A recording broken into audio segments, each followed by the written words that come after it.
Jan. I would like to invite our next speaker, Professor Michael Waidner. Professor Waidner is the director of the Fraunhofer Institute for Secure Information Technology and the chair professor for security in IT at the Technik Universität Darmstadt. He is also responsible for two government-funded competency centers located in Darmstadt. From 1994 to 2010, he was in IBM, and part of them as a distinguished engineer and the CTO security, who was responsible for IBM's overall security architecture and technical security strategy. Professor Waidner, please, we are happy to host you here. Thank you very much. So thank you very much for the kind introduction and for the invitation. So really a pleasure to be here. So what I wanted to talk about today is, can you actually hear me? Can you hear me? Good. Well, what I want to talk about is the internet security past, present, future, which in some sense one word is at the moment past, present, and future looks pretty much like the same. This would be the very short version. What I'm presenting is joint work with Haya Schulman, who is sitting in the third row here. And as a matter of fact, what I'm presenting is pretty much work done by her department at Fraunhofer. So, what is Fraunhofer? Stay here for the panel at the end of this session, end of this morning, then you will hear more about Fraunhofer, so I won't talk anything about it now. What's important for me is, so I think security research is becoming interesting if you combine the stuff on the left side and the stuff on the right side. Left is what I'm doing at Fraunhofer, very applied research, industry-oriented, practical issues. As a university researcher, you heard I have two hats, a university researcher and Fraunhofer. This is more the academic research.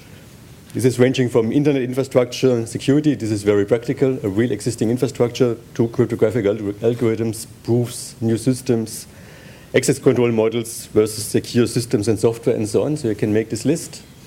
And the interesting question is, what happens if you combine these things? What happens with the stuff on the right side? What happens to it when you move it to the left side when it should getting more practical? And the example I picked today is, we all did wonderful work in cryptography. I mean, many of us did wonderful work in cryptography. Israel is extremely strong in crypto research, so I don't know everybody in this room, but I guess half of you have a history in cryptography, probably. But what happens in the real world? Like, is this really used? And this is the topic of this presentation. What happens if you use cryptography on the internet? What happens with deployment and management questions? And the state of cryptography in the internet, this is pretty much summarized here. So I think cryptography is extremely well understood and available. There are standards going back to the late 70s of the last century.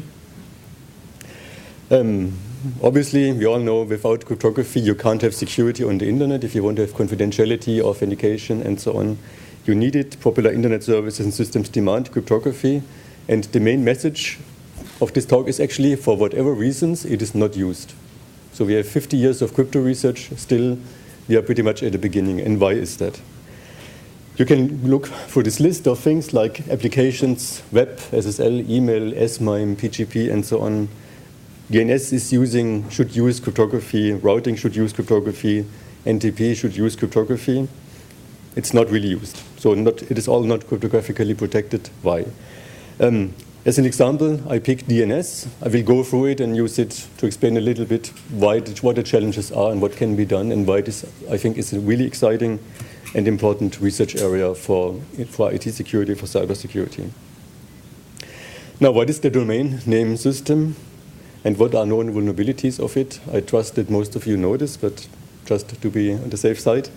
So the DNS system is not it's probably the most critical part of the internet. It's really the thing that makes the internet work. If you want to go to something like a site, google.com, the DNS is what is telling you where to go. If someone is capable of corrupting DNS, then you end up wherever someone wants.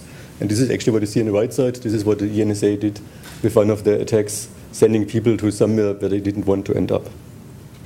DNS is also used as the basis for many other security services, for authentication, blacklists, policies, certificate-based systems like SPF, DANE, and so on. So it's really the basis of everything. If this breaks, then we are pretty much off of reality.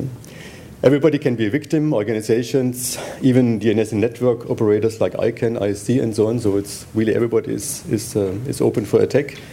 Attacks go against clients, routers, and so on. And I mean, it's done for surveillance. I trust we will hear later on a little bit more about what happens in surveillance, but it's also censorship. It's done by state organizations, by criminals. So it's a very popular area of attack. So you all know this for the last at least 20 years. People have been thinking about how to secure DNS and the internet infrastructure. There are three types of defenses, and I will run through all of them and briefly explain why actually none of them is working.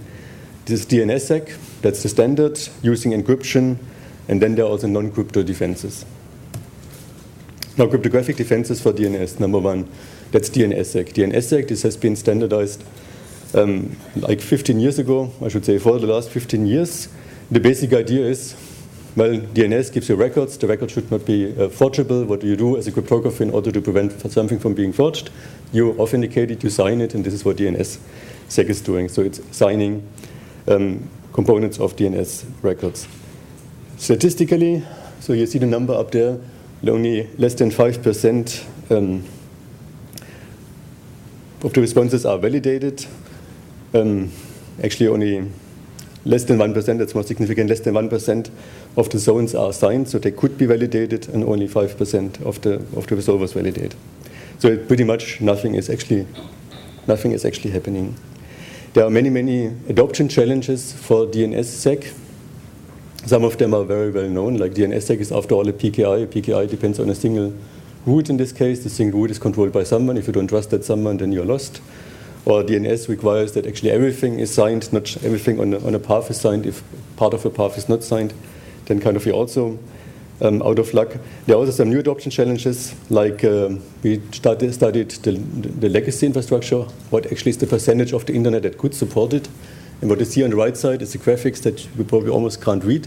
But what we did is we looked at the Alexa top 50,000 domains, that's on the x-axis, and checked how many of them react in a reasonable way to DNSSEC requests. And what you see is essentially, now I can't read it myself actually, but what you see is actually that just the DNSSEC OK response, if you go to the right, is supported only by, I think, 70% or something like this. So even this basic thing is not supported.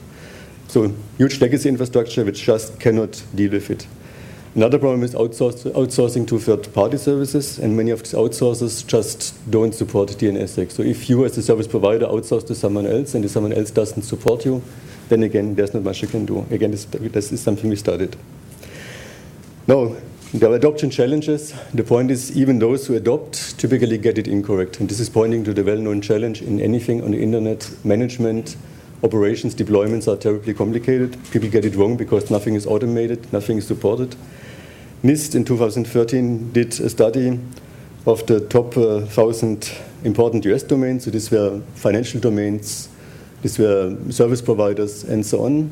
And they found these 14 who deployed DNSSEC. We checked how well they do it actually, and we figured out even of these 14, only 3, so the first 3 in this list got it right. So even those who do everything right in their mind, at the end it turns out still it doesn't work. So the world is bad, DNSSEC is there, should be used, but it's not really used. Encryption is another possibility. So this is another cryptographic defenses for DNS. What encryption means here is simply you encrypt the traffic between resolver and name server. And you can do this in naive ways. You can have specific standards for it. There's a couple of standard proposals for it. It's also implemented in software. What I have to say, nothing of this is actually used. Even if it is used, we have to keep in mind encryption by itself would not solve the problem. Encryption by itself is supporting confidentiality, privacy, not authentication. So the problem of forged DNS records is not solved here at all. Like you can protect the channel between resolver name server with IPsec, with SSL. If the name server is corrupted, then you're out of luck. You can't distinguish between a forged record and the real record because there are no signatures. So you have to combine this with something else. Now, that's the fundamental problem. This itself, it is alone won't solve the problem. We also found out by doing some studies that there are actually significant side channels. So if we analyze the traffic that is encrypted, still we can figure out some things based on the size. So we can correlate, and then we can find out examples of known DNS requests, and we can figure out what it was. So there are significant side channels. And the other problem is the use of third-party proxies, so to speak. The problem is then the third-party proxy needs to know kind of which name server to forward the request the packets to, and this breaks the idea of encryption. You can't have end-to-end encryption if, so to speak, there is someone in the middle who has to break it. So again, the situation is not that great here. And the last example countermeasure type I have is actually not using cryptography at all, but using kind of a cheap version of cryptography, challenge response authentication. This is well known. This is standardized. This is actually what everybody believes is used in real world. So what is the idea?